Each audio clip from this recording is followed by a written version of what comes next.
بسم اللہ الرحمن الرحیم۔ السلام علیکم ورحمۃ اللہ وبرکاتہ۔ میں ہوں آپ کا ہوسٹ جہاز مناس ڈیبیٹ آف دا ویک کے ساتھ۔ آج ہم بات کریں گے امام کعبہ کا 7 روزہ دورہ پاکستان، سائنا کوئٹہ کا پس منظر، FA ڈرین کیس میں حنیف عباسی کی ضمانت، بھارتی چینلز کے خلاف پیمرا کی مہم اور راہ کا ایک بڑا سکینڈل۔ آج ہم اپنے پروگرام میں جناب فردوس جمال صاحب کی دراست سے کریں گے اس کا انکشاف، کیسے بھارتی خفیہ ایجنسی اپنے ملک میں بھی کارروائیاں کرتی ہے اور ملک کے خلاف کارروائیاں کرتی ہے۔ یہ تمام موضوعات آج ہمارے اس پروگرام میں شامل ہوں گے۔ آپ ہمارے پروگرام کو براہ راست اس وقت سوشل میڈیا ہمارے پیجز پہ دیکھ سکتے ہیں اور اپنے سوالات کا اظہار کر سکتے ہیں کمنٹس کی صورت میں۔ ہمارے معزز مہمان جناب فردوس جمال اور غلام نبی مدنی صاحب ان سوالات کا جواب دیں گے۔ تو بات کرتے ہیں ہم سب سے پہلے جناب فردوس جمال صاحب سے اور ان سے پوچھتے ہیں کہ امام کعبہ کا 7 روزہ دورہ پاکستان، اس میں ان کی کیا مصروفیات رہیں، کیا مقاصد تھے، کن اغراض و مقاصد کے تحت یہ امام کعبہ مختلف دنیا کے ممالک کا دورہ کرتے ہیں، اس کی وجوہات کیا ہیں، کیوں یہ دورہ بہت اہمیت کا حامل ہوتا ہے، اس میں کون کون سے موضوعات ڈسکس کیے جاتے ہیں اور ان دوروں کا اسپیشلی مقاصد کیا ہوتے ہیں۔ ویلکم ٹو شو جناب فردوس جمال صاحب اور غلام نبی مدنی صاحب۔ امام کعبہ پاکستان میں ایک بڑا آج کل روحانی منظر چل رہا ہے۔ امام کعبہ نے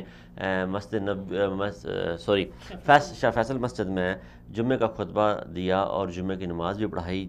ایک جمع غفیر تھا عوام کا، والیانہ عقیدت کا اظہار کیا جاتا ہے جب بھی اس طرح کی کوئی بڑی شخصیت پاکستان میں مذہبی اور روحانی شخصیت جاتے ہیں۔ تو گزشتہ برس بھی ہم نے دیکھا، اس سے پہلے بھی دیکھا جب امام سدیس صاحب گئے تو اس وقت بھی لوگوں کے ایک بہت والیانہ محبت اور عقیدت کا اظہار کیا گیا۔ اس دورے کے دوران مختلف موضوعات ڈسکس کیے جاتے ہیں، مختلف کونسلز سے خطاب کیا جاتا ہے، علماء کونسل کے ساتھ میٹنگز کی جاتی ہیں، مختلف علماء کے ساتھ پاکستان میں ملاقاتیں کی جاتی ہیں فرداً۔ فردوس جمال صاحب، عوام یہ جاننا چاہتے ہیں کہ امام کعبہ ایک روحانی شخصیت ہے، ان کے یہ دورے کا مقاصد کیا ہوتے ہیں، کیوں امام کعبہ دنیا کے مختلف ممالک کا دورہ کرتے ہیں؟ بسم اللہ الرحمن الرحیم۔ سب سے پہلے تو جان صاحب بہت شکریہ، آپ کا ٹائم دیا۔ امام کعبہ جو ہے وہ ہمارے لیے ایک شخصیت نہیں بلکہ ایک ایسا رول ماڈل ہوتا ہے پوری مسلم امہ کے لیے بالعموم اور پاکستانیوں کے لیے بالخصوص، جو کہ ہم عقیدے کے ساتھ عقیدت میں بھی تھوڑے سے بہت جذباتی ہیں۔ امام کعبہ کا پاکستان میں آنا اور اس سے پہلے بھی آتے رہنا، یہ پاکستانی عوام کی ہمیشہ سے خواہش رہی ہے کہ وہ کعبے کے امام کا دیدار کرے، اپنی محبت کا ان سے اظہار کرے، اپنے تعلق اور عقیدت کا ان سے اظہار کرے۔ رہا سوال آپ کا یہ کہ یہ اس طرح کے دورے، ظاہر ہے اس طرح کے دورے ٹوٹلی یہ غیر سیاسی دورے ہوتے ہیں اور اس کی بنیادی وجہ یہ ہوتی ہے کہ مسلم امہ کے اندر اتحاد اتفاق کو فروغ دینا اور صبر اور تحمل کو فروغ دینا۔ جیسے کہ آپ اگر ڈاکٹر عبداللہ الجوہنی جو امام کعبہ پاکستان میں، ان کے جمعے کا خطبہ اٹھا کے آپ دیکھ لیں جو شاہ فیصل مسجد میں انہوں نے دیا، انہوں نے اخوت کی بات کی ہے، انہوں نے امن و آشتی کی بات کی ہے، انہوں نے بھائی چارے کی بات کی ہے۔ اس طرح ان کی جتنی میٹنگز ہو گئی، مثلا وہاں پہ پاکستان میں جب وہ گئے تو ان کا ایک سیمینار تھا جس میں انہوں نے شرکت کی کہ عصر حاضر میں نوجوانوں کو درپیش چیلنجز، کہ مسلم نوجوانوں کو کیا چیلنجز درپیش ہیں، جیسے ان کو دہشت گردی کی طرف لے کے جا رہا، جس طرح ان کو نشانہ بنایا جا رہا ہے مسلم نوجوانوں کو۔ تو امام کعبہ اگر ان پہ بات کرتا ہے، ان کو کوئی رات سجائی دیتا ہے، کوئی ان کے لیے حل بتاتا ہے کہ مسلم نوجوان کس طرح آگے بڑھ سکتے ہیں، تو یہ ایک اچھی بات ہے۔ اور اسی طرح آج انہوں نے پیغام اسلام کانفرنس میں انہوں نے شرکت کی پاکستان میں، تو اس طرح کی ان کی ایکٹیویٹی ہیں ایک ہفتے کی، تو یہ ساری ایکٹیویٹی ان سے تعلق رکھتی ہے کہ ہم نے اسلام کو کس طرح سمجھنا ہے، اسلام کی تعلیمات کو کس طرح سمجھنا ہے۔ تو کعبے کی اور کعبے کے امام کی مسلم امہ کو لے کے ایک بہت بڑی ذمہ داری ہے جس کو یہ پلے کر رہے ہیں۔ کچھ پاکستان میں میڈیا ہاؤسز نے اس کو پیغام پاکستان کا ریفرنس لکھا ہے، تو اس بارے میں کیا وہ میسج دینا چاہتے تھے، کیوں اس کو پیغام اسلام یا پیغام پاکستان کو مکس کیا گیا، اس کی کیا وجہ ہے؟ دیکھیں، ایک تو چیز یہ، کچھ چینلز کا مسئلہ یہ ہے کہ ان میں پڑھے لکھے لوگ نہیں بیٹھے ہیں، تو ان کو ان چیزوں کے معمولی فرق سے نہیں پتہ چلتا کہ کیا میسج جا رہا ہوتا ہے۔ چونکہ پیغام پاکستان کانفرنس پہلے ہو چکی تھی جس میں پاکستان کے بہت سارے علماء شریک ہو چکے تھے، مختلف مکاتب فکر کے علماء، اور انہوں نے ایک لائحہ عمل طے کیا تھا کہ دہشت گردی کو لے کے ہمارا کیا موقف ہے، اور اس میں فوج، سارے ہمارے تمام طبقات اس میں شامل تھے۔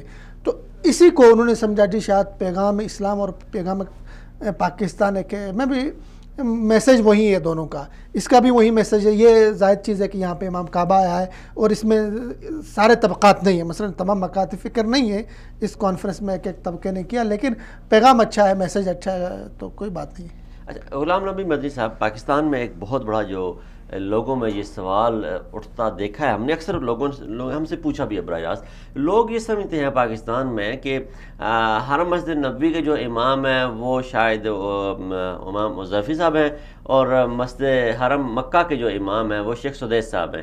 تو آپ اس بارے میں اگر تھوڑی سی روشنی ڈالیں کہ کتنے امام ہوتے ہیں حرمین کے، اور ان کی کیا کیا ان کی ذمہ داریاں اور کیسے وہ فرائض انجام دیتے ہیں؟ دیکھیں، مسجد نبوی صلی اللہ علیہ وسلم اور اسی طرح مکہ مکرمہ کے اندر جو ائمہ کرام ہیں، پہلے زمانے میں بہت کم ہوتے تھے، 2 سے 3 ہوتے تھے، لیکن اب جدت آ گئی ہے. ابھی کچھ دن پہلے ایک خبر آئی تھی سامنے کہ ائمہ حرمین کے لیے نیا لائحہ عمل جاری ہوا ہے. اس میں کچھ شرائط سعودی حکومت کی طرف سے جاری ہوئی تھیں. اس میں کہا گیا کہ امام حرم کون بن سکتا ہے. اس میں ایک شرط لکھی تھی کہ وہ سعودی شہری ہو اور 30 سال سے اس کی عمر کم نہ ہو، اس نے PhD کی ہو علوم اسلامی کے اندر. تو یہ شرائط ہوتی ہیں، اور حافظ قرآن ہو، اچھی آواز سے پڑھتا ہو، یہ شرائط ہوتی ہیں. اس وقت مسجد نبوی کے اندر جو ائمہ کرام ہیں، غالباً ان کی تعداد جو ہے تقریباً 8 ہے، اور اسی طرح مکہ مکرمہ کے اندر 10 کے قریب جو امام ہیں وہ موجود ہیں. یہ جو امام کعبہ گئے ہیں شیخ عبداللہ الجوہنی، یہ اصل میں تعلق رکھتے ہیں مدینہ میں پیدا ہوئے ہیں. 1976 کے اندر پیدا ہوئے تھے، اور انہوں نے پھر مدینہ منورہ کے اندر جو مشہور یونیورسٹی ہے مدینہ یونیورسٹی، وہاں سے انہوں نے اپنی تعلیم بھی مکمل کی، اور پھر اس کے بعد اعزازی نمبروں سے تعلیم مکمل کی. ان کو یہ اعزاز بھی حاصل ہے کہ انہوں نے 21 سال کی عمر میں مسجد نبوی کے اندر رسول پاک صلی اللہ علیہ وسلم کے مصلی کے اوپر تراویح کی امامت شروع میں کروائی، اور پھر جو 4 بڑی مسجدیں ہیں ان میں بھی ان کو امامت کی اعزاز مل چکا. جی، قبلتین، حرم مسجد نبوی اور حرم مکہ میں. جی 2005 میں پھر یہ متعین ہوئے تھے مکہ مکرمہ کے اندر، وہاں پھر یہ امامت کروا رہے ہیں، اور خطیب بھی ہے وہاں کے. ان کی آواز بہت اچھی ہے، بہت مشہور ہیں. اب یہ جو دورہ سامنے آیا ہے، دورہ پاکستان امام کعبہ کا، تو اس کے اگر مقاصد کا ہم گہرائی سے جا کے جائزہ لیں تو ہمیں بہت ساری چیزیں سامنے نظر آتی ہیں. ان میں سے ایک تو یہ ہے کہ سعودی عرب اور پاکستان کے تعلقات کو مستحکم کیا جائے. جس طرح سے سرمایہ کاری پاکستان میں ہونے جا رہی ہے، عمران خان صاحب کی قیادت کے اوپر جس طرح سے سعودی گورنمنٹ یا بیرونی دنیا جو اعتماد کر رہی ہے، اس اعتماد کو مزید آگے بڑھانا یا اس کو مزید مستحکم کرنا، یہ اس کا ایک طرح سے تسلسل تھا. اور ساتھ ساتھ یہ ہے کہ پاکستان کی جو قوم ہے، پاکستان کی جو عوام ہے، وہ چونکہ سعودی عرب سے محبت رکھتی ہے، سعودی عرب سے محبت رکھنے کی اس کی اصل جو وجہ ہے وہ صرف اور صرف حرمین شریفین ہے. اور حرمین شریفین سے جڑا ہوا ہر وہ شخص جو وہاں پر امام ہے، خدمت کر رہا ہے یا وہاں کی دیکھ بھال کر رہا ہے، تو وہاں ان کی قدر جو ہے پاکستان کے اندر بہت زیادہ ہے. یہی وجہ ہم نے دیکھا امام کعبہ نے کوئٹہ حملے کی بھی مذمت کی اور کہا کہ افسوسناک واقعہ ہے. پھر یہ بھی کہا کہ عوام کے اندر جو ہے فرقہ واریت، اس طرح کی جو چیزیں ہوتی ہیں اس کو ختم کرنا چاہیے، عوام کو ایک دوسرے کے قریب لانا چاہیے. وہ ان کے ہاں کوئی فرق نہیں ہے، بریلوی، دیوبندی، اہل حدیث، یہ سب کے ہاں وہ جاتے ہیں. تو یہ اچھا پیغام گیا میں سمجھتا ہوں اس میں. ٹھیک ہے. امام کعبہ کا دورہ پاکستان میں جیسے بھی آپ نے ذکر کیا، ثانیہ کوئٹہ کا ذکر آپ نے کیا، تو یہ اس کے حوالے سے ایک بڑا اہم اس کی ٹائمنگ جو ہے اس حوالے سے بڑی اہم ٹائمنگ سامنے آتی ہے کہ ایک وقت میں جب جناب عمران خان وزیر اعظم پاکستان پہلا دورہ اپنا اور بڑا اہم دورہ جو سمجھا جا رہا ہے وہ ایران کا کرنے جا رہے ہیں، اور اس میں عمران خان صاحب کے ساتھ سیکیورٹی کا ایک وفد بھی جا رہا ہے، جو وہ ثبوت لے کے ساتھ جا رہا ہے جن میں یہ ایران کو بتلایا جائے گا اور باور کروایا جائے گا کہ آپ کی دہشت گردی جو ہے وہ پاکستان میں آپ پھیلا رہے ہیں اور آپ اس میں براہ راست انوالو ہیں. ایک ایسے وقت میں کوئٹہ کا ثانیہ ہو جانا اور اس میں ایک منڈی میں ثانیہ ہونا اور اس میں 8,000 برادری کے لوگوں کا شہید ہو جانا، جبکہ کل پاکستانی اس میں 16 پاکستانی شہید ہوئے. وہ جو باقی 8 تھے وہ بیچارے ہو گئے شودر یا کم ذات، وہ تو دفن ہو گئے، لیکن ہزارہ برادری نے اپنی لاشیں روڈ پر رکھ کے احتجاج شروع کر دیا، دھرنا شروع کر دیا. تو کیا اس ثانیہ سے کچھ ایسے تانے بانے جڑتے ہیں جو پاکستان کو ایک خاص وقت میں دہشت گردی کی لپیٹ ظاہر کرنا چاہتے ہیں، جو پاکستان کو ڈسٹیبلائز شو کرنا چاہتے ہیں دنیا کے سامنے، یا وہ پاکستان کے معاشی حریف جو پاکستان میں ہونے والی انویسٹمنٹ سے خوفزدہ ہیں یا گوادر پروجیکٹ کی کامیابی سے خوفزدہ ہیں، وہ عناصر اس میں شامل ہو سکتے ہیں؟ فردوس جمال صاحب، آپ اس پہ اپنی قیمتی رائے دیں، کیونکہ آپ نے جو بلاگ لکھا وہ بڑا ہٹ ہوا سوشل میڈیا پہ، تو چلے وہ تو مخالفین کی طرف سے آتا ہی ہے رد عمل، لیکن آپ اس پہ کیا سمجھیں گے؟ پھر ہم مدنی صاحب سے اس پہ دیکھیں. سب سے پہلے تو میں بینگ ایز پاکستانی اور ایک پاکستان کے شہری کی حیثیت سے، جو بھی حملہ جب بھی پاکستان پہ ہوتا ہے، پاکستان کے کسی بھی طبقے کو نشانہ بنایا جاتا ہے، فرقے کو، کاسٹ کو، خاندان کو، نسل کو، علاقے کو، تو میں اس کو کنڈم کرتا ہوں ٹھیک ہے. اور اس کو دشمن کی واردات سمجھتا ہوں. میں کراچی میں اگر کسی کو نشانہ بنایا جاتا ہے یا بلتستان گلگت بلتستان میں کسی کو، میں ہر پاکستانی کے ہر مسلمان کے خون کو برابر سمجھتا ہوں، اس کو کنڈم کرتے ہیں. اب رہی بات کی اس طرح کے واقعات کے پیچھے کیا عناصر ملوث ہوتے ہیں، کون لوگ ہوتے ہیں، اس کو سمجھنے کی ضرورت ہے. دیکھیں دشمن دو طرح سے وار کرتا ہے.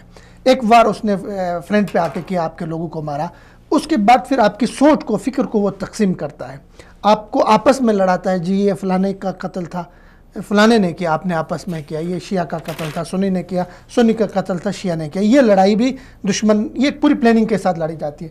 دیکھیں سب سے پہلے آپ کو سمجھنا پڑے گا ہزارہ کا مسئلہ کیا ہے. ہزارہ ایک چھوٹا سا طبقہ ہے، وہاں پہ ہے، پاکستانی ہے، ریسپیکٹیبل ہے عام پاکستانیوں کی طرح. اب مسئلہ یہ ہے کہ ہزارہ چونکہ ان کو ایک علاقے میں تھے اور ان کے زیادہ تر وہاں پہ کاروبار کا جو سلسلہ تھا وہ افغانستان سے انلیگل تھا، ایران سے انلیگل ان کا آنا جانا تھا، تو لنک بنے ان کے ایران کے ساتھ اور افغانستان کے ساتھ. جب لنک بنے غیر قانونی کاروبار کے تو اور بہت ساری چیزیں بھی ہوتی رہیں، جن میں سے ہزارہ کے 2000 میں فگر بتا رہا ہوں، 2000 نوجوان ہزارہ کے ایسے ہیں جو عراق اور شام میں ان کو نوکریوں کے نام پہ بہلا فسلا کے وہاں کی جنگ کا ایندھن بنایا گیا. میرے پاکستانی تھے، ہمارے نوجوان تھے، ان کو وہاں پہ دہشت گردی کی کارروائیوں میں ظاہر جذبات، مذہبی جذبات ابھار کے، جن میں لواء زینبون اور فاطمیون اور اس طرح زینبات ابھی بنے، یہ 3-4 گروپ بنے. تو ایک تو وہ تھا، ان کو وہاں پہ ٹرین کیا گیا. پھر اس کے بعد ٹرین کرنے کے بعد وہ ایک طبقہ تھا، اس کو میڈیا میں ہائی لائٹ کیا، کوریج دیا. جیسے آپ نے کہا کہ بھائی وہاں پہ کتنے لوگ مارے گئے، 16 لوگ مارے گئے. ان 16 میں سے 12 جو لوگ تھے، 20 مارے گئے، سوری 20 سے. ان 20 میں سے ٹھیک ہے نا 8 ہزارہ تھے، باقی 12 کون تھے؟ عام پٹھان تھے وہاں کے، وہ بھی پاکستانی تھے، ان کا خون بھی اتنا قیمتی تھا، لیکن وہ ان میں 2 ایف سی کے اہلکار بھی تھے، وہ پیچھے چلے گئے، ان کو اٹھایا گیا. اب ہوا سازش یہ ہے اس کے پیچھے، میں تو مطلب کھل کے کہہ رہا ہوں، اس میں چونکہ پاکستان کے مفاد ہے، اس طرح کی کارروائیوں میں ایران انڈیا دونوں ملوث ہے. اور وجہ یہ ہوتی ہے کہ آپ اسی طبقے کو نشانہ بنا کے پاکستان میں فرقہ واریت کو ہوا دے دیں، اور کل اگر عمران خان صاحب اپنے فائل لے کر، اپنے سارے ایشوز لے کر، انڈیا ان کی انوالومنٹ لے کر دہشت گردی کی کارروائیوں میں جاتے ہیں، وہ کہیں گے بھائی ہزارہ کے ساتھ آپ کیا سلوک کر رہے ہیں. چونکہ ایران تو مطلب پوری دنیا میں ٹھیکیدار ہے ایک خاص طبقے کا، وہ اپنے آپ کو بناتے ہیں، حالانکہ وہ ان کی روش یہی ہے. یمن میں بھی اس نے یہی کیا ہے، شام میں بھی یہی کیا، اپنے طبقے کو مار کے ایک اپنی سیاست چمکا رہا ہے. اب کرنے کا کام یہ دیکھیں، اس میں ہزارہ دیکھیں، ہزارہ کے آپ کہتے ہیں جی ہزارہ کو سیکیورٹی دے دیں، دینی چاہیے، پاکستانی ہے، لیکن حقیقت حال یہ ہے کہ ہزارہ کے آدمی اگر سبزی منڈی بھی جاتا ہے، اس کے ساتھ ایف سی کے اہلکار ہوتے ہیں، وہ مارکیٹ میں شاپنگ کرنے کے لیے جاتے ہیں، ایف سی کے اہلکار ہیں. تو اب یہ کہ اس کو ہزارہ کو ایک پروپیگنڈے کے ذریعے، اب دیکھیں آپ بی بی سی کے حنیف کا آپ نے کالم محمد حنیف کا پڑھا ہوگا، اس نے باقاعدہ طور پہ الزام لگایا ہے کہ بھائی ہزارہ کو مارنے والے دہشت گردوں کا پیچھا کیا گیا تو وہ کینٹ میں داخل ہو گئے، فوجی ایریا میں، چھاونیوں میں، اور ہزارہ کے کچھ لوگوں نے جو دہشت گردی ہے اس کے پیچھے وردی ہے. یہ سارے لوگ جو اس طرح کے کر رہے ہیں، میڈیا میں بیٹھے ہیں سارے، یہ ایک سازش کے تحت، اس سازش کا حصہ ہے. کچھ لوگ ایسے بھی پکڑے گئے نا جو کراچی میں مولانا صاحب پہ حملے میں ملوث تھے. دیکھو ان ساری کڑیوں کو، دیکھو ایک بات سمجھیں، ایران ایکسپوز ہوا تھا پاکستان میں، جس طرح مثلا کراچی میں مولانا کے اس کے بعد کلبھوشن، اس سے بعد مہدی موسوی اور بابا لاڈلا، عزیر بلوچ، ان ساری کے ڈاکومنٹس، پاسپورٹ، یہ سارے لے کے ایران پاکستان میں کیا ہوا تھا، ایکسپوز ہوا تھا. ہر ایک ایران کے خلاف بولنا شروع ہوا تھا، اور تیسرا دشمن ملک کے طور پہ ایران کو لیا جانا تھا. تو اب جی ایران کے ایک مطلب ہمدردی والے طبقے کے اوپر حملہ ہوا، تو دکھانا یہ چاہ رہے ہیں، عام میڈیا پہ یہ دکھانا چاہ رہے ہیں کہ جی ایران کے وہ ساری جو کاروائیاں تھیں، جو ساری شرارتیں تھیں، اس کو دبایا جائے، اس کو ختم کیا جائے. لیکن وزیر اعظم صاحب ایران جا رہے ہیں، وزیر اعظم صاحب تک یہ بات پہنچانا ضروری ہے کہ دیکھیں آپ کسی کے ساتھ بھی تعلق رکھتے ہیں، مفاد کی بنیاد پہ تعلق رکھتے ہیں. ایران کے ساتھ ہماری سرحدیں، مفاد ان کا بھی ہمارا بھی ہے. وہ اگر 8 کروڑ ہے تو ہم 24 کروڑ ہیں. اب دیکھیں آپ جا رہے ہیں تو ایک کام کریں، آپ کے پاس پورے ڈاکومنٹس ہماری ایجنسیوں کے پاس، میں پورے اس کے وثوق کے ساتھ کہتا ہوں، ایک ایک فرد کی ہے جو شام میں لڑ رہا ہے، ایک ایک فرد کی ہے جو عراق میں لڑ رہا ہے. ہمارے جوان ایران کو جا کے دے دیں کہ بھائی پاسداران انقلاب کے تھرو سے ہمارے اتنے جوان آپ نے فلانے جگہوں پہ ڈال دیے ہیں، عراق میں، شام میں، مختلف محاذوں پہ، ہمیں وہ بندے واپس چاہیے. بھائی بہت ساری مائیں آپ کے پاکستان میں اس وقت انتظار کر رہی ہیں کہ ان کے بچے جی وہاں پہ بیچارے نوکریاں کر رہے ہیں، وہاں جابس کر رہے ہیں، واپس آئیں گے، ان کے گھروں میں تنخواہیں بھی آتی ہیں. آپ کو میں ایک بات بتاؤں، وہاں جرنیل جو ہے قاسم سلیمانی سے زیادہ تنخواہ ان کے جو اس میں ملتی ہے، ان کے تومان میں ملتی ہے ایرانی، اس سے زیادہ تنخواہ اس کو دیتے ہیں جو جنگجو یہاں سے لڑنے کے لیے جاتا ہے.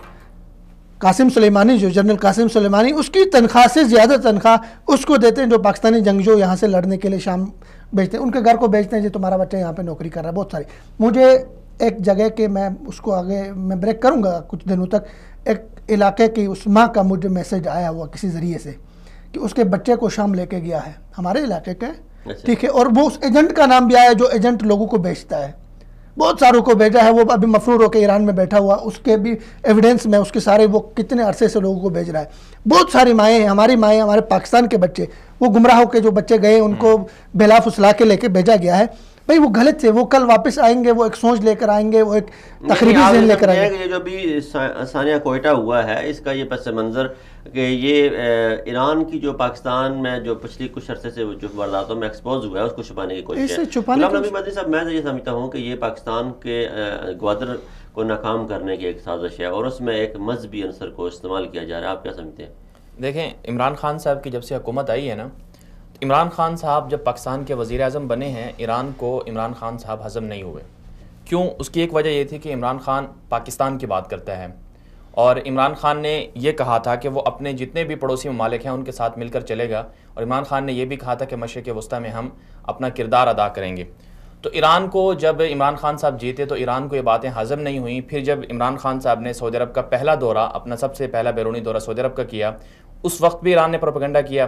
پھر دبئی کا دورہ کیا متحدہ عرب امارات کا، اس وقت بھی کیا. اور پھر جب سعودی ولی عہد پاکستان آئے تو اس وقت بھی ایران نے عمران خان یا ان کی گورنمنٹ یا پاکستان کے خلاف کارروائی کی کوشش کی اور پاکستان پر الزام بھی لگایا.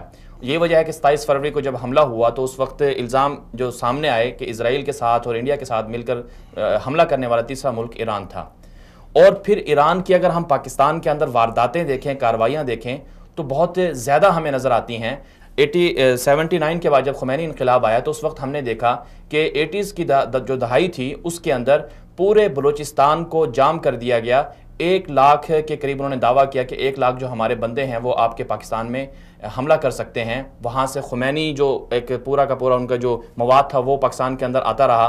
پھر کوئٹہ کے اندر جنرل موسیٰ اس زمانے میں گورنر ہوا کرتے تھے، ان کے زمانے میں کوئٹہ کے اندر 6 دن تک غالباً 6 دن تک لڑائی رہی، پورا کوئٹہ جام ہو گیا. اور یہ کرنے والے کون تھے؟ یہ ایران کے لوگ تھے.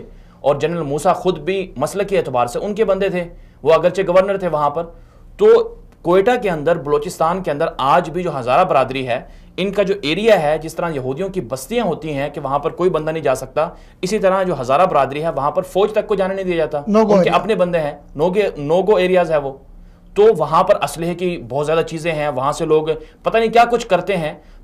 ریاست پاکستان کے اندر ایک تم الگ سے اسٹیٹ بنا کے بیٹھے ہوئے ہو. ہم ٹھیک ہے تمہارے بندے مر گئے ہیں، ہم تمہارے ساتھ ہیں، غلط ہوا ہے جس نے بھی کیا ہے، لیکن تم نے پاکستان کو، پورے پاکستان کو جام کر دیا. 2 سال 3 سال پہلے ہم نے دیکھا کہ پورے پاکستان میں جگہ جگہ انہوں نے بلاک کر دیا. تو اصل ہدف یہ ہے کہ پھر دوسری طرف سے جب ہم افغان مہاجرین کے بارے میں کہتے ہیں کہ ان کو اپنے ملک میں جانا چاہیے، تو ہزارہ برادری کو کیوں نہیں جانا چاہیے؟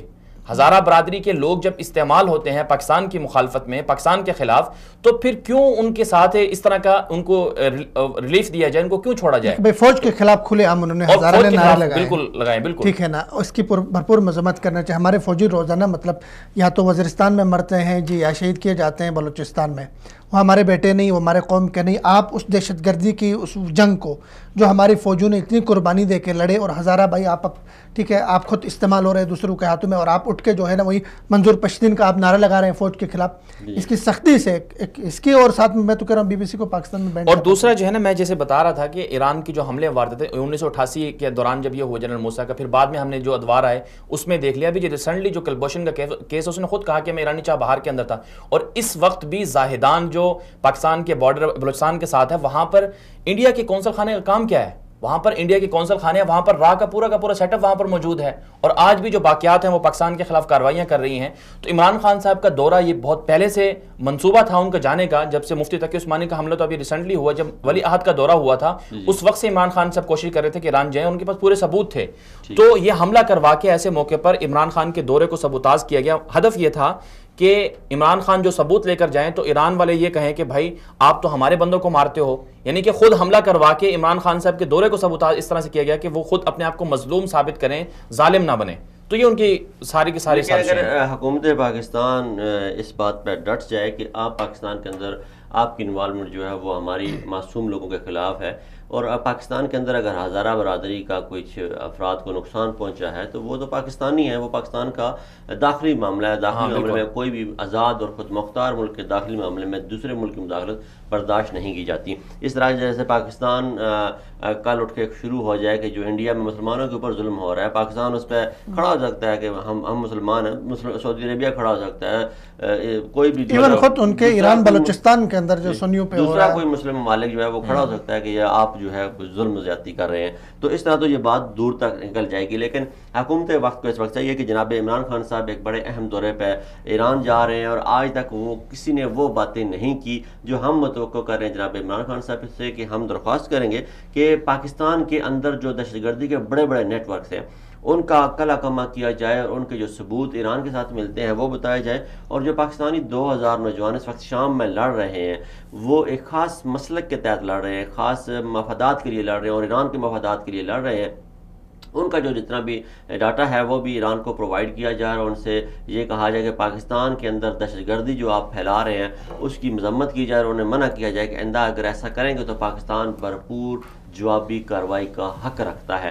ایک دفعہ دنیا کو یا اپنے دشمن کو یہ بتانا ہوگا کہ اگر آپ کچھ کر سکتے ہیں تو ہم اس سے زیادہ کر سکتے ہیں، اور ہم جگہ کا تعین کرنے میں بڑے ماہر ہیں، اور نشانہ ہم خود لگانے میں بڑے ماہر ہیں، اور بڑے اچھے سے جواب دینے کی صلاحیت اور اہلیت رکھتے ہیں. ہم نے ان ملکوں کو اور ان لوگوں کو جواب دیا کہ جو ہم سے طاقت میں، وجود میں، حجم میں اور مالیت میں کئی ہزار گنا بڑے تھے. اگر ہم نے ان کا لحاظ نہیں کیا تو آپ تو ہم سے ہیں ہی چھوٹے، ہم آپ کا لحاظ ہرگز نہیں کریں گے. یہ ایک واضح میسج جانا چاہیے جناب عمران خان کی طرف سے، تاکہ پاکستان میں امن کے جو دشمن ہیں انہیں پتہ چلے کہ اب ایک مخلص، سچا، ایماندار اور پاکستانی رہنما پاکستانی قوم کی قیادت کر رہا ہے. ہم امید کرتے ہیں کہ اس معاملات میں جب پاکستانی وزیر اعظم مخلص اور سچا بن کے دنیا کے محاذ پر پاکستان کی جنگ لڑ رہا ہے، تو پاکستان کے عدلیہ کے ادارے، پاکستان کے قانونی ادارے اور پاکستان کے باقی تمام ادارے بھی اس سچے مخلص پاکستانی کی حمایت جاری رکھیں گے. چاہے کوئی بھی ہو، منصب وزارت عظمیٰ پہ جب بھی وہ فائز ہوتا ہے تو وہ پورے پاکستان کا وزیر اعظم ہوتا ہے. میرا اور آپ کا وزیر اعظم ہے. ہم اس مشکل کڑی میں اس کے شانہ بشانہ کھڑے ہیں. جب دشمن پر تولے کھڑا ہے کہ وہ ہم پہ اٹیک کسی وقت بھی کوئی بڑی کارروائی کر سکتا ہے، تو اس وقت پاکستان کو یگانگت کی، اتحاد کی ضرورت ہے، اور ہم اپنے وزیر اعظم کے ساتھ کھڑے ہیں. جناب پاکستان کے اندر آتے ہیں، پاکستان کے باہر کے معاملات ہم نے ڈسکس کر لیے. ایف اے ڈرین کیس سے بہت سارے لوگوں کی توقعات وابستہ ہو گئی ہیں. رانا ثناء اللہ پرسوں ایک ٹی وی شو پہ بیٹھ کے کہہ رہے تھے کہ آنے والے دنوں میں آپ دیکھیں گے ہمیں مزید ریلیف ملے گا.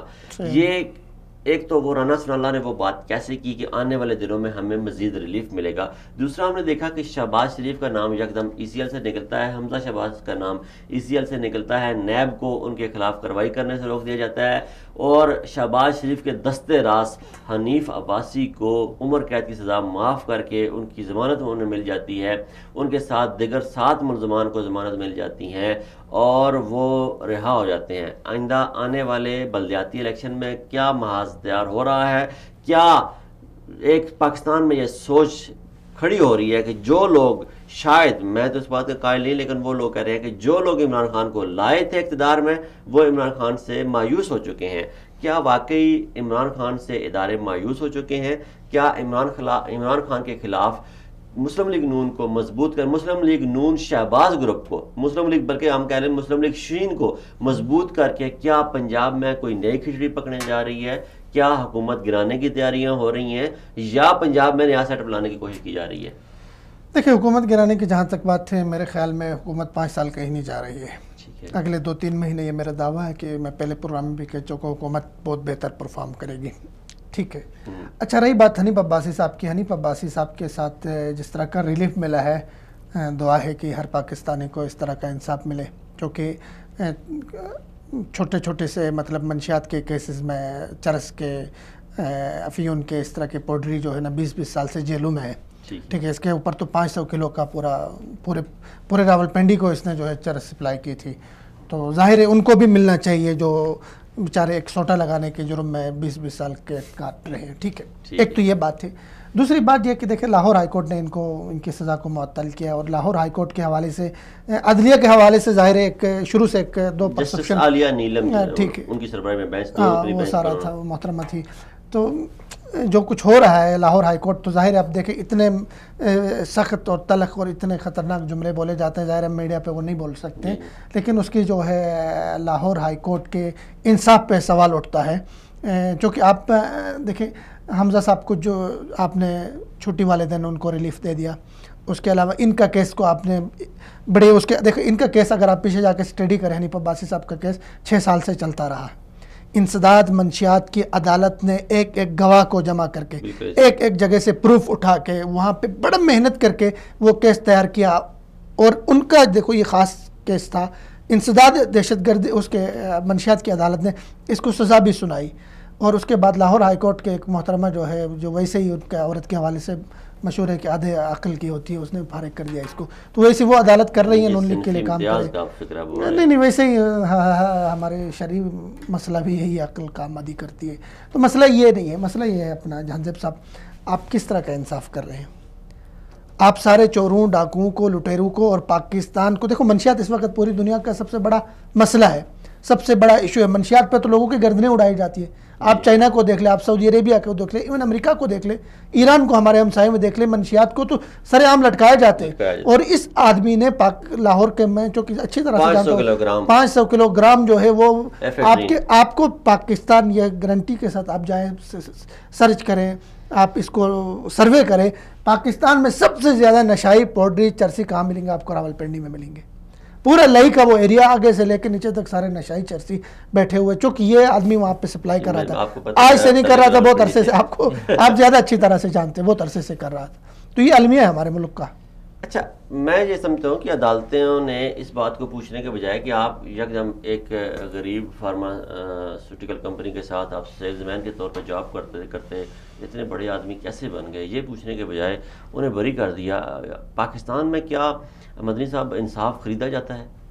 دیکھیں جہانزیب صاحب, ہم شروع حمزہ شہباز کے لیے الگ قانون ہے, نواز شریف کے لیے الگ انصاف کا تقاضا ہے, اور سندھ میں ایک وڈیرے کے بیٹے سے قتل ہو جانے والے شاہ زیب کے لیے الگ قانون کیوں ہے میرے ملک میں؟ دیکھیں اصل میں مسئلہ یہ ہے کہ پاکستان کے اندر یہ جو عدالتیں کر رہی ہیں, جو عدالتوں میں جو کچھ چل رہا ہے, یہ صرف اور صرف انصاف کے ساتھ مذاق ہو رہا ہے. ہم دیکھ رہے ہیں کہ عدالتوں میں صرف اور صرف جو کیسز چل رہے ہیں, جو مقدمات چل رہے ہیں, وہ وڈیروں کے چلتے ہیں. مظلوموں کا کوئی مقدمہ بھی اس کا کوئی فیصلہ ہوتا نہیں ہے. 20 سال گزر جاتے ہیں, عدالتوں کے اندر لوگ مر جاتے ہیں, اور جیلوں کے اندر لوگ مر جاتے ہیں, پھانسیاں ہو جاتی ہیں, بعد میں ان کو 20 سال کے بعد پھانسیوں کے بعد بری کیا جاتا ہے. تو یہ ہماری عدالتوں کی صورتحال ہے. یہ جو حنیف عباسی کا کیس ہے, الیکشن کی رات ان کو معطل کر کے جیل بھیج دینا, راتوں رات عدالت کا لگانا, اور پھر اس کے بعد اسی عدالت نے اس کو بری کر دینا. آپ یہ تصور کریں کہ اس وقت جو حنیف عباسی کا کیس چل رہا تھا اس پر کتنا خرچہ آیا ہوگا. رات کو آپ نے جب عدالت لگائی ہوگی, پاکستان کے خزانے سے پیسہ گیا تھا, اور جو وہاں پر سیکیورٹی والے لوگ تھے ان کو کس نے خرچہ دیا تھا. یعنی کہ پاکستان کا پورا پیسہ ایک طرف لگایا جاتا ہے ملزموں کو پکڑنے میں, پھر وہی پیسہ دوبارہ اس کو خرچ کیا جاتا ہے ملزموں کو چھڑانے میں.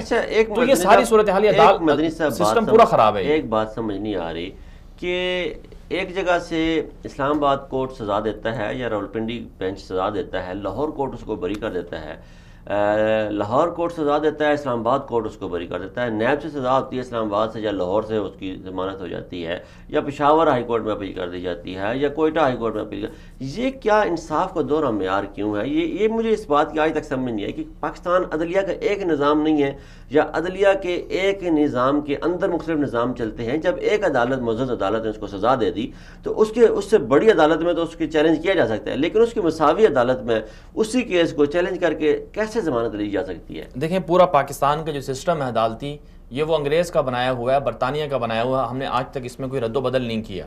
اس میں زیادہ تر جو ہمارے قوانین ہیں, جو پورا کا پورا سسٹم ہے, وہ انگریز کے بنائے ہوئے سسٹم پر کھڑا ہوا ہے. اس میں چینجنگ کی ضرورت ہے. اور بدقسمتی یہ ہے کہ ہمارے جتنے بھی معزز جو چیف جسٹس صاحبان آتے ہیں تو وہ اور کاموں میں مصروف ہو جاتے ہیں, اپنے عدالتوں کے نظام کو صحیح نہیں کرتے. جو ابھی موجودہ ہمارے چیف جسٹس آصف سید کھوسہ صاحب, انہوں نے خود کل 2 دن پہلے انہوں نے ایک تقریر میں کہا کہ حکومتوں کے ہاں عدل و انصاف ہے کوئی معنی نہیں رکھتا. کسی حکومت کی یہ اس میں پریورٹی میں نہیں ہے کہ وہ انصاف کو ٹھیک کریں. یہی وجہ ہے کہ ہم دیکھتے ہیں کہ 3000 صرف عدالتیں ہیں، 22 کروڑ کا ملک ہے، پاکستان میں صرف 3000 عدالتیں ہیں، اور جج دیکھیں تو وہ بھی ایک جج کے پاس اگر روزانہ ہزاروں میں مقدمات ہوں تب بھی وہ مقدمات حل نہیں ہوتے ہیں. تو ہدف یہ ہونا چاہیے. اب چونکہ عمران خان صاحب جو انصاف کے نام پر بنے ہیں، اپنی پارٹی بنائی ہے، انہوں نے اقتدار حاصل کیا ہے، تو ان کو چاہیے کہ اس کو پہلے اپنے پریورٹی میں اس کو رکھیں کہ ہم اس کو پہلے حل کریں گے، عدل و انصاف کو جو ہے نا بول بالا ہم کریں گے، تو اس سے پھر یہ سسٹم پورا صحیح ہو سکتا ہے. ورنہ پھر جس طرح ہم دیکھ رہے ہیں، اس میں دیکھو ایمرجنسی، اگر آپ تھوڑا ملک میں ایمرجنسی نافذ کریں، ایمرجنسی ایسی ہوگی وقت آنے تک، مطلب آپ ٹائم دے دیں گے تو انصاف بھی ٹھیک ہوگا، اس پہ آپ بنیادی اقدامات کریں گے، قانون سازی. لیکن میں نے لکھا بھی تھا بلاگ اس پہ کہ فوری طور پہ کرنے کا کام یہ ہے کہ دہشت گردی کے مقدمات کے ساتھ ساتھ منشیات اور کرپشن کے کیسز فوجی عدالتوں میں چلائے جائیں. دیکھو ججز جتنے بیٹھے ہیں، یہ ججز آپ کو پتہ ہے نواز شریف زرداری دور کے لگائے ہوئے. ایسے نہ کر دیا جائے کہ پاکستان میں قتل کے مقدمات کے لیے الگ عدالتیں بنا دی جائیں، منشیات کے لیے الگ عدالتیں بنا دی جائیں، ریپ کے کیسز کے لیے، زیادتی کے کیسز کے لیے الگ عدالتیں بنائی جائیں، زمینی معاملات کے دیکھ بھال کے لیے الگ عدالتی نظام بنا دیا جائے. اس سے ایک تو عمران خان کا جو وہ 1 کروڑ نوکریوں کا خواب ہے وہ پورا ہوگا، اور عدالتی کیسز میں پیسہ بھی آتا ہے، حکومت کو ریونیو بھی جنریٹ ہوتا ہے، ریونیو بھی ملے گا، لوگوں کو نوکریاں ملیں گی، ملک میں خوشحالی آئے گی، اور جب عدل و انصاف کا بول بالا ہو، معاشرے میں ایک ذہنی سکون ہو، تو ویسے ہی وہ معاشرے ترقی کی طرف گامزن ہوتے ہیں. جب انصاف کا بول بالا ہو تو وہاں بہت سارے کرائم خود بخود اپنی موت آپ مر جاتے ہیں.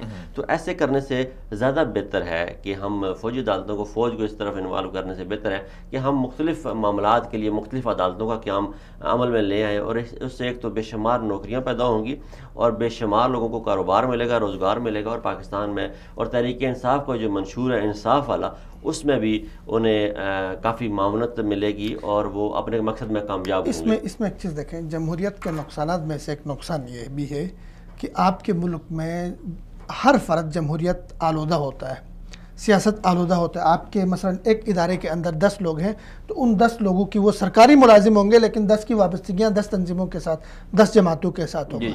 اور اس کا نقصان یہ ہوگا کہ وہ ملک کے مفاد سے زیادہ اپنی پارٹی کا مفاد عزیز رکھے گا. آپ دیکھیں کہیں بھی آپ جائیں گے، آپ کو بڑے اس سے کہیں گے، فخر سے کہیں گے یار فلانا ادارے پر اپنے پارٹی کا آدمی بیٹھا ہوا ہے. تو اس طرح کی چیزیں وہاں پہ پھر میرٹ نہیں قائم ہوتا ہے. تو ضروری ہے کہ میرٹ کو قائم کریں، بھرتیاں میرٹ پہ ہوں. نون لیگ کے افسراد موسٹلی یہ کہتے ہیں کہ لاہور ہائی کورٹ میں ہمارا قبضہ ہو چکا ہے. بالکل ایسا. تو اسی طرح یہ آپ کا جو گزشتہ پروگرام ہم نے کیا تھا، اس میں آپ نے اسلامی صدارتی نظام کے حوالے سے کافی بات کی. کل فواد چودھری نے اپنے ایک پروگرام میں بیٹھ کے کہا کہ پاکستان میں اسلامی صدارتی نظام نافذ نہیں ہو سکتا. تو اس پہ کچھ تبصرہ کریں گے؟ لیکن دیکھیں صدارتی نظام کی جو باتیں چل رہی ہیں نا، آپ دیکھیں روزانہ یہ بات ہو رہی ہے، بڑے بڑے صحافی اس میں ڈیبیٹ کر رہے ہیں. حامد میر اور فواد چودھری اور بڑے بڑے ٹی وی چینلز نے آپ والا ہی لفظ استعمال کیا، اسلامی صدارتی نظام. مجھے یہ سمجھ نہیں آئی مدیر صاحب، فردوس جمال صاحب، کہ آپ بتائیں گے یا پھر مدنی صاحب بتائیں کہ تاریخ کے آئینے سے کہیں جھانک جھونک کے بتائیں مجھے کہ کوئی ایسی مثال ملتی ہے اسلامی صدارتی نظام کی، کوئی مثال ملتی ہے کیا اسلام صدارتی نظام کی وضاحت تو صدارتی نظام کی کوئی اس کی وضاحت جو ہے، اس کی وضاحت مدنی صاحب کریں گے، چونکہ میں نے اپنے اس میں صدارتی نظام لکھا ہے. اسلامی کا لاحقہ سابقہ میں نے نہیں لگایا، لیکن میں نے ایک تقریر سنی ڈاکٹر اسرار احمد صاحب کی، تو انہوں نے بہت سارے نظاموں کا تقابل کیا، ڈیموکریسی، آپ کا پریزیڈنٹل شپ، یہ ساری چیزیں. لیکن انہوں کا یہ کہنا تھا کہ صدارتی جو نظام ہے وہ زیادہ قریب ہے اسلامی نظام کے. جی بالکل یہی بات ہے، اسلامی نظام نہیں ہے بلکہ اسلامی نظام کے زیادہ قریب ہے. اور اس کی انہوں نے بات کی. اور آپ ملکوں میں دیکھیں اس وقت بہت سارے موسٹلی ملکوں میں صدارتی نظام رائج ہے. صدارتی نظام کا ایک فائدہ یہ ہے ہمارے جیسے ملک میں کہ آپ اپنی 4 سیٹوں کے لیے ان کے محتاج نہیں ہوں گے، ان کی تعریف نہیں کریں گے. بھائی آپ کے پاس ایک دفعہ ہے. اور پھر ملک کی اکائی جو ہے وہ آپ دیکھیں، ایک بندہ سندھ سے کھڑا ہوتا ہے، پنجاب سے کھڑا ہوتا ہے، خیبر پختونخوا سے یا بلوچستان سے، وہ ملک کا صدر بن سکتا ہے، سربراہ بن سکتا ہے، اور وہ جو ملکی اکائی ہے، جو وفاق کی اکائی ہے، وہ مضبوط رہے گی. دیکھیں اسلامک، جیسے آپ نے سوال کیا کہ یہ اسلامک صدارتی نظام کیا ہوتا ہے. اگر اسلام کی ہم بات کریں تو اسلام نے ہمیں کوئی ایسا سیاسی نظام لگا بندہ نہیں دیا ہے کہ آپ کے لیے جمہوریت صحیح ہوگی یا پھر آپ کے لیے صدارتی نظام صحیح ہوگا. اسلام نے کوئی لگا بندہ سسٹم ہمیں نہیں بتایا، اور نہ اس کے لیے کوئی پورے ضابطے یا قوانین لکھے ہیں. عملی طور پر جو رسول پاک صلی اللہ علیہ وسلم کے بعد جو خلافت راشدہ کا دور تھا، اس میں جس طرح سے چناؤ ہوا، جس طرح سے انتخاب ہوا، وہ چند بڑے لوگ اکٹھے ہو گئے. حضرت ابوبکر صدیق کو رسول پاک صلی اللہ علیہ وسلم نے خود منتخب کیا تھا، اور سیدنا عمر رضی اللہ تعالیٰ عنہ کو حضرت ابوبکر صدیق نے منتخب کیا تھا، اور بعد میں حضرت جو عثمان رضی اللہ تعالیٰ عنہ تھے ان کو بھی صحابہ کرام نے مل کر جو ہے منتخب کیا تھا. تو یہ جو سسٹم ہمیں ملتا ہے اسلام سے، جو چیزیں سمجھ میں آتی ہیں وہ یہ ہے کہ جو قوم ہے یا جو معاشرہ ہے، جو سوسائٹی ہے، اس کے جو چند اچھے لوگ ہوتے ہیں، اگر وہ اپنے مشورے سے کسی کو منتخب کرتے ہیں تو وہ اچھا نظام ہے۔ اسلامک لگانے کا صدارتی کے ساتھ یہ اس کا ہدف یہ ہے، مقصد یہ ہے کہ جمہوریت میں ہم دیکھتے ہیں کہ ہمارے آئین میں لکھا ہوا ہے، ہاں اس میں جمہوریت کے آئین میں ہمیں لکھا ہوا ہے کہ جی قرآن و سنت ہمارا آئین ہوگا، لیکن اس پہ عمل نہیں ہوتا۔ صدارتی نظام میں ایک انسان کے پاس پاور آ جائے گی اور وہ اسلام کے اصولوں کے مطابق اپنے پورے کے پورے نظام حکومت کو چلائے، یہ مطلب ہے اس کا، ٹھیک ہے۔ لیکن اس کے لیے پھر جماعت اسلامی حکومت بھی دیں، اب تب نہیں، ضروری نہیں ہے جماعت اسلامی کو حکومت دیں۔ عمران خان صاحب کے قریب علماء کرام آئے، ان کے پاس بیٹھے، ان کو بتائیں۔ جمہوری نظام میں تھے تو اس لیے وہ قادیانی والا معاملہ ریورس ہو گیا۔ اگر یہ صدارتی اسلامی نظام ہوتا تو اس میں نہیں ریورس ہونا تھا۔ ایک جملہ اس میں نوٹ رکھیں، میں میرا جو اپنا مطالعہ ہے وہ ہم جب بھی بات کرتے ہیں اسلامی نظام حیات کی، ٹھیک ہے، یا ہم یہ کہتے ہیں اسلام ایک مکمل نظام حیات ہے، یہ بات درست نہیں ہے۔ اسلام مکمل نظام حیات نہیں ہے، بلکہ اسلام اصول دیتا ہے، نظام حیات ہم نے خود بنانا ہے۔ اس اگر جملے پہ آپ غور کریں، بہت ساری چیزوں کے مسئلوں کے حل آپ دیکھیں۔ میں اس پہ زیادہ ڈیپلی نہیں جاؤں گا۔ اس میں دیکھیں اسلام کیسے، اسلام ہمیں اسلام اجتہاد کا جو دروازہ اسلام نے کھولا ہے، اور ہر دور میں جو نظام آپ اسلامی اصولوں کو مد نظر رکھتے ہوئے اور عصر حاضر کے چیلنجز کو مد نظر رکھتے ہوئے بنائیں گے، وہ اسلامی دیکھیں، اگر میں تو ایک تھوڑا سا میرا مطالعہ، میرا آپ جتنا شاید مطالعہ وسیع نہیں ہے، لیکن جو اگر ہم اسلامی نظام کی اگر بات کرتے ہیں تو اسلامی نظام کے لیے سب سے بڑا جو نظام ہمیں نظر آتا ہے، نبی پاک صلی اللہ علیہ وسلم کا عہد ہے، سیدنا ابو بکر صدیق کا عہد عمر فاروق ہے، بہت بڑی سلطنت تھی۔ تو سیدنا عمر فاروق جن جن ممالک کو وہ فتح کرتے گئے، وہاں اب ایک سب سے بڑا جب مسئلہ آیا کہ وہاں کون سا نظام رائج کیا جائے، تو سیدنا ابو بکر عمر فاروق نے یہ کہا کہ ان علاقوں میں ان کی روایات، ان کی ثقافت اور ان کے اقدار کے مطابق قوانین بنائے جائیں۔ اسلامی قوانین جو حدود ہیں اسلامی قانون کی، جیسے قتل کی حد ہے، جو چوری ڈکیتی کی حد ہے، جو زنا کی حد ہے، وہ قائم کی جائے مسلمانوں کے لیے، یا جو بھی اس علاقے میں قائم ہیں، جو لوگ رہ رہے ہیں۔ باقی اس علاقے کے نظام کو مدینے کے نظام کے ساتھ متصل نہیں کرنا، تاکہ یہ لوگ متنفر نہ ہو جائیں، یہ لوگ حکومت سے نالاں نہ ہو جائیں یا ناراض نہ ہو جائیں۔ یہ سب سے بڑی ہمیں مثال اس میں ملتی ہے کہ اگر پاکستان میں ہم چاہتے ہیں کہ پاکستان میں اسلامی نظام رائج ہو، تو جو قوانین اسلام ہے، فار ایگزامپل طلاق کا قانون ہے، جو جہاد کا قانون ہے، جو نکاح کا قانون ہے، وراثت کا قانون ہے، قتل کی حد ہے، یا جو چوری ڈکیتی کی حد ہے، جو زنا کی حد ہے، وہ تو ہم قائم کر دیں۔ باقی جو قوانین ہیں وہاں پاکستان کے اندر، وہ پاکستان کے وہی روایات کو مد نظر رکھتے ہوئے، اقدار کو مد نظر رکھتے ہوئے اور معاشرتی اقدار کو مد نظر رکھتے ہوئے بنائے جائیں، اور اسی کو ہم اسلامی نظام کہہ سکتے ہیں۔ اس میں کوئی حرج نہیں، لازمی نہیں ہے کہ وہی قانون ہم وہاں پہ نافذ کریں جو اس وقت سعودی عربیہ میں نافذ ہے۔ اسلام کا تو دیکھو، اسلام تو اصول دے رہے ہیں نا، اسلام کی خوبصورتی یہی ہے کہ یہ ہر عہد کے لیے ہے، تمام لوگوں کے لیے ہے، تمام طبقات کے لیے ہے، تو اسی اصول کی روشنی میں آپ بنائیں جو بھی نظام آپ کے لیے سٹیبل ہے۔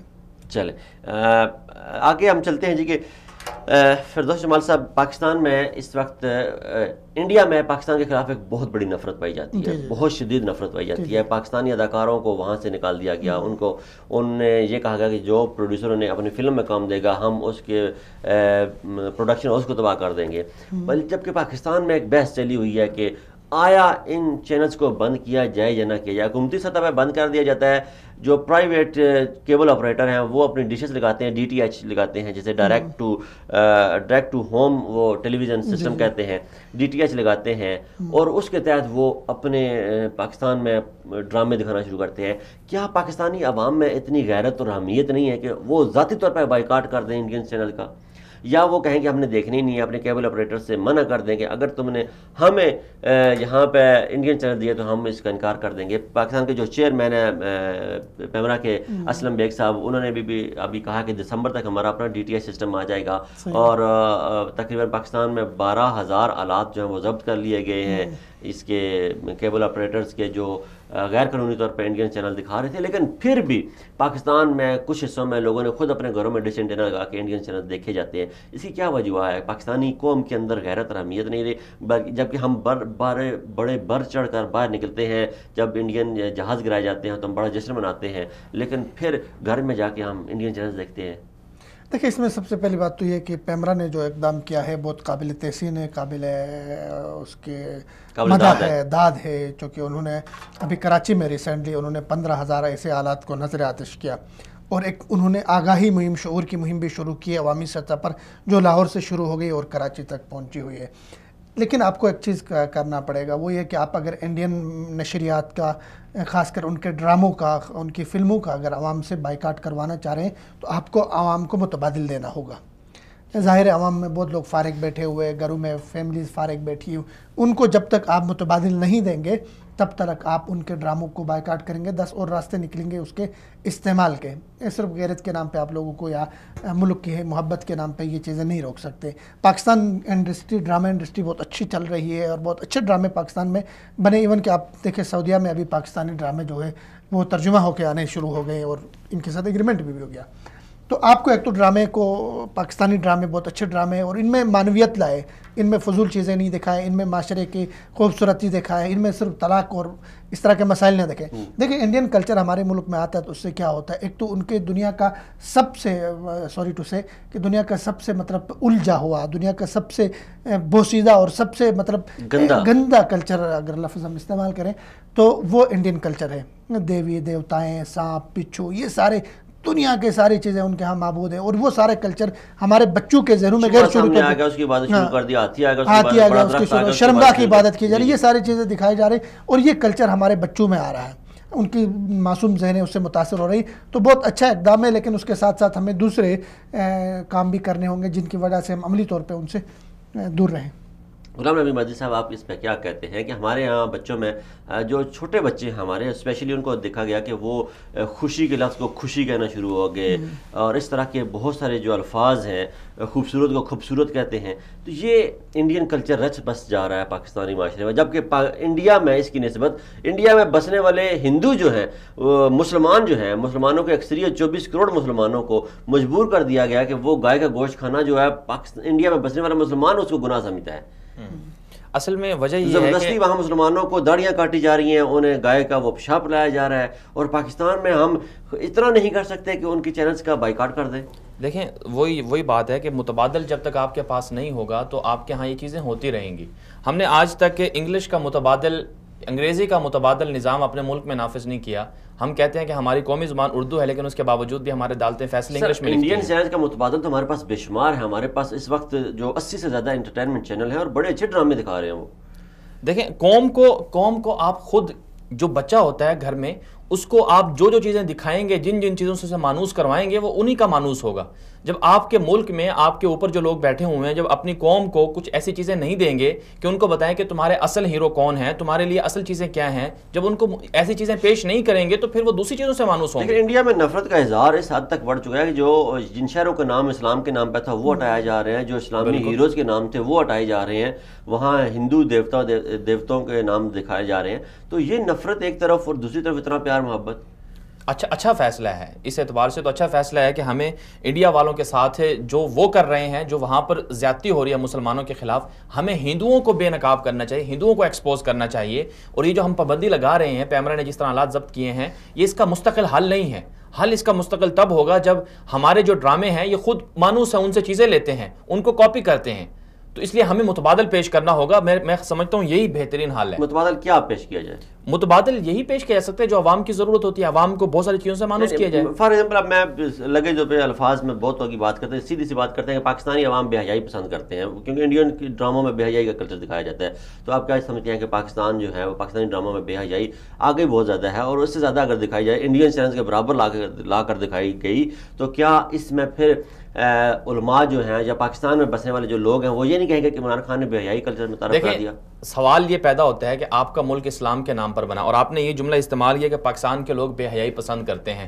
پاکستان کے لوگ بے حیائی پسند نہیں کرتے، ان کو بے حیائی دکھا کر انہیں مانوس کروایا جاتا ہے کہ بے حیائی یہ ہے. ایک تو وہ بے حیائی دکھا کر مانوس کیا جاتا ہے، لیکن جب آپ اپنے ملک کے اندر ایک چیز کو بین کر دیں گے، گوگل کا جو ہر سال رزلٹ آتا ہے پاکستانی جو ہے فحش فلموں میں، دیکھیں وہ تو یہ خود بھی ایکسپوز ہو گیا کہ وہ پاکستان کو صرف بدنام کرنے کے لیے ہے کہ فحش فلم پاکستان پہلے نمبر پر ہے. ٹھیک ہے، سوال یہ ہے کہ آپ جب عوام کے لیے اس طرح کی چیزیں، اس طرح کے راستے بند کر دیں گے تو وہ ان تک نہیں رسائی کریں گے، تو وہ نہیں دیکھیں گے ان چیزوں کو. اگر عوام کو شراب کھانے بند کر دیے جائیں تو آپ مثال کے طور پہ مانگیں گے. نہیں، دیکھیں آپ کا جو ٹی وی چینل ہے، میڈیا ہے پورا، آپ ان کے لیے ضابطہ اخلاق تو بنا ہوا ہے، آپ ان کے لیے بنا دیں یہ ضابطہ اخلاق کے ٹی وی چینلوں کے اندر عورت کو اتنا نیم عریاں جو ہے وہ نہیں دکھایا جائے گا، ان کو برہنہ ان کی تصاویر نہیں دکھائی جائیں گے، دوپٹے کے ساتھ ان کو دکھایا جائے گا، فلاں فلاں چیزیں نہیں ہوں گی. اگر آپ دوپٹے کے ساتھ دکھائیں گے تو پھر تو پاکستانی جو ہے وہ ساڑی والے چینل تو دیکھیں گے.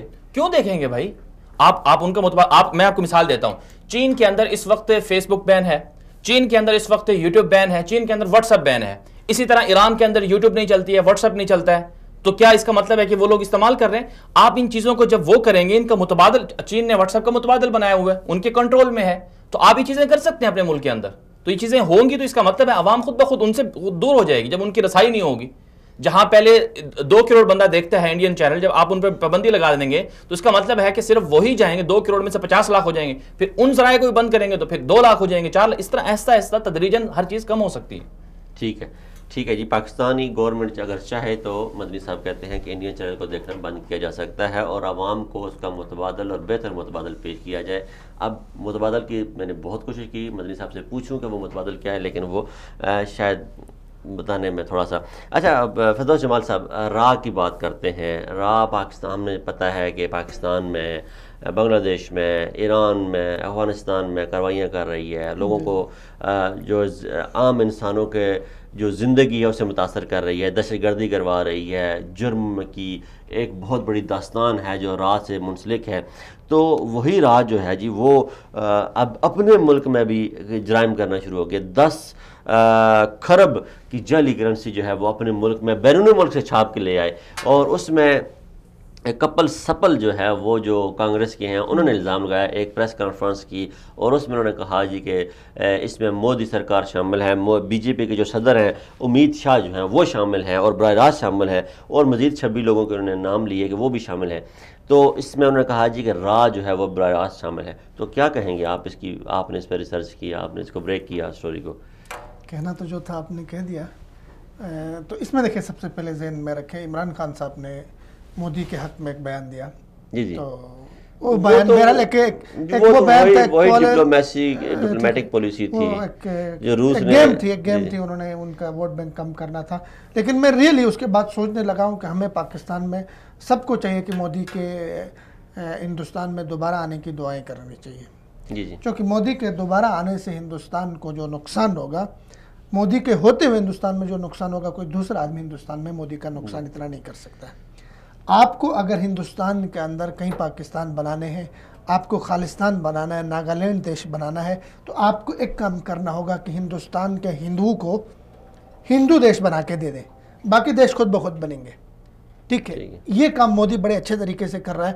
تو ہمیں مودی وارے میں ہے وہاں پہ اگر مودی حکومت آ جاتی ہے. پہلی بات، اب مودی نے کیا کر دیا جی، آپ کو یاد ہوگا پچھلے دنوں ہندوستان کے 500 ریٹائر جرنیلوں نے، اور جن میں ان کے جو ہے کافی بڑے سینئر رینک کے لوگ تھے جو آرمی چیف رہے تھے، انہوں نے اپنے صدر کو خط لکھا ہے. انہوں نے کہا کہ مودی پوری فوج کو، پوری ملٹری کو جو ہے اپنی سیاست کے لیے استعمال کر رہا ہے. تو انہوں نے کہی ہندوستان کی اکائی کے لیے بہت خطرناک ہے. اب جی دوسرا جو آپ نے سازش کی طرف گواہی دی، وہ بھی مودی نے ان 5 سالوں میں جو ان کی راہ تھی، ان کی انٹیلیجنس ایجنسی تھی، اس کو جو ہے بہت گندا کیا. اس نے کرپشن میں اپنی شامل کی. آپ کو یاد ہوگا کچھ عرصہ پہلے دبئی میں ایک بہت بڑا سیکنڈل پکڑا گیا تھا. ان کی وہ آئی بی نے پکڑا تھا، اس کو کیا کہتے ہیں، سی بی آئی نے راہ کے سیکنڈل پکڑا تھا. راہ وہاں بھی ملوث تھے، راہ یہاں بھی ملوث ہے. اب نیا سیکنڈل یہ آپ کو یاد، ہم اس لیے اس پہ ذکر کر رہے ہیں کہ ہندوستان میں جعلی کرنسی بہت عام بات ہے. یہ آج سے نہیں، وہ 90s سے لے کر اب تک بہت دفعہ ایسا ہوا ہے کہ ہندوستان نے اپنی کرنسی صرف اس لیے تبدیل کی ہے کہ وہاں مارکیٹ میں اتنے جعلی نوٹ آئے، ان کو پتہ ہی نہیں چلا کہ یہ جعلی نوٹ آئے کہاں سے.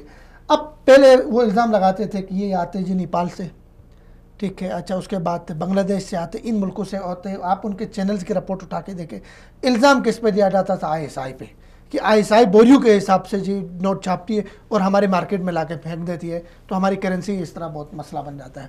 لیکن اب پکڑا گیا خود جو ہے نا انہوں نے دبئی میں کہیں پہ مودی نے، ٹھیک ہے، 1 لاکھ کروڑ کی جعلی کرنسی. اور وہ جعلی کرنسی لائی گئی ہے بھارتی فضائیہ کے جو جنگی جہازوں میں، دبئی سے لے کر آئے. مگ 27 اب اس میں ہاں جی یہ مگ اس لیے گر رہے ہیں بار بار، لوڈ زیادہ ہے کرنسی کے. اس میں کرنے کے 2-3 کام ہیں. ایک تو یہ کہ بھائی ہمارے جو سیکیورٹی ادارے ان کو اس پہ پریس کانفرنس کر کے بتانا چاہیے کہ بھائی ہم پہ تو بڑے الزام لگایا، خود تم ملوث ہو. ایک دوسری بات دیکھیں، یہ بین الاقوامی جرم ہے. منی لانڈرنگ اور اس طرح کے جعلی کرنسی، یہ ساری چیزیں کس میں آتی ہے؟ انڈیا اس میں 1,00,000 کروڑ کی جعلی کرنسی آپ باہر سے چھاپ کے اپنے ملک میں لے کر آتے ہیں، اپنی منڈیوں میں پھینکتے ہیں سارا. تو اس کیس کو اٹھانا چاہیے، پاکستان کو اٹھانا چاہیے اور میڈیا کو اٹھانا چاہیے اس کیس کو. جی مدنی صاحب آپ اس پہ کیا کہیں گے؟ دیکھیں انڈیا کے اندر جو غربت ہے، بے روزگاری اور غربت تو بہت زیادہ ہے. مودی کے پچھلے 5 سالوں میں عوام بہت زیادہ غریب ہو چکے ہیں، نوکریاں ان کو نہیں ملی ہیں، اور جو سارا کا سارا پیسہ ہے وہ کرپشن کی نظر ہوا ہے. اور اب بھی جو 30,000 کے قریب شکایتیں ملی ہیں ان کو، جو بھارتی الیکشن کمیشن ہے مودی کی طرف سے، کہ وہ مختلف سرکاری اداروں میں پیسے تقسیم کر رہا ہے، بڑے بڑے کاروباری لوگوں سے پیسے لے کر میڈیا پر تقسیم کر رہا ہے. تو یہ جو سکینڈل انہوں نے بتایا کہ یہ پورا کا پورا جو سکینڈل ہے، اس کا مطلب یہ ہے کہ وہاں کا نیچے سے لے کر اوپر تک جو جس کے پاس بھی تھوڑا بہت عہدہ ہے وہ اس طرح کی کرپشن میں ملوث ہے، عوام کے حقوق کو غصب کر رہا ہے. وہاں جب مودی جس طرح سے یہ کہہ رہے ہیں کہ اگر آ جاتے ہیں تو انڈیا کا اور بیڑا غرق ہو جائے گا اور انڈیا خود بخود ٹوٹ جائے گا. پاکستان کے حق میں بہتر ہے. بہت شکریہ جی ناظرین، آج کا یہ ہمارا پروگرام تھا. آپ تمام دوستوں کا جن جن لوگوں نے ہمارے ساتھ سوشل میڈیا پہ ساتھ دیا، جناب عباس سمد صاحب، عروہ عباسی صاحب، حمزہ چودھری صاحب، اور فرحان الرحمان صاحب، ابو بکر صاحب، نصیر عباس صاحب، عبد الرحمن نورزئی صاحب، اور حیات عمر صاحب، بلدار برنئی صاحب، اور یہ جتنے بھی دوست ہیں، مرزا نکاش جلال صاحب، آپ تمام دوستوں کا بہت شکریہ. عبدالولی صاحب بہت شکریہ، آپ کا بے شمار نام رہ گئے ہیں. انشاءاللہ اگلے ہفتے جب ہم پروگرام کریں گے تو آپ کے نام ضرور لیں گے.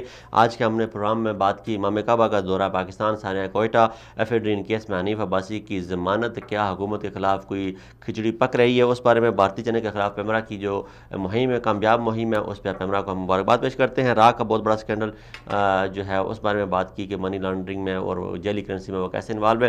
یہ تھے ہمارے آج کے پروگرام کے موضوعات. امید کرتا ہوں کہ آپ نے ان سحر گفتگو جو ہمارے مہمانوں نے کی اس سے ضرور فائدہ اٹھایا ہوگا. اپنے ہوسٹ جہاں مناز اور فردوس جمال اور غلام نبی مدنی صاحب کو اجازت دیجیے. انشاءاللہ اگلے ہفتے نئے پروگرام، نئے موضوعات کے ساتھ آپ کی خدمت میں پھر حاضر ہوں گے. تب تک السلام علیکم ورحمۃ اللہ وبرکاتہ.